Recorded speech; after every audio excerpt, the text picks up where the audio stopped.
The Scrub Daddy has been one of my go-to sponges for years because especially it's so different, so revolutionary from any other sponge I've used.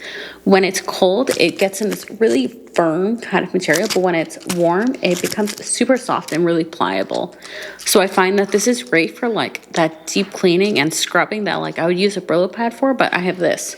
I just kind of use it when it's cold and I can get that great scrubbing.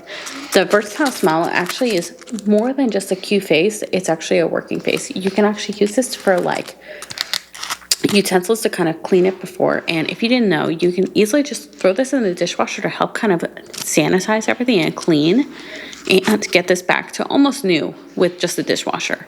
I find that this is great for kind of cleaning everything, clean my pots and pans.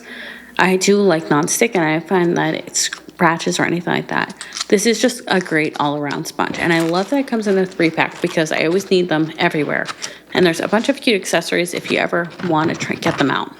So if you're looking for a sponge, definitely try this one.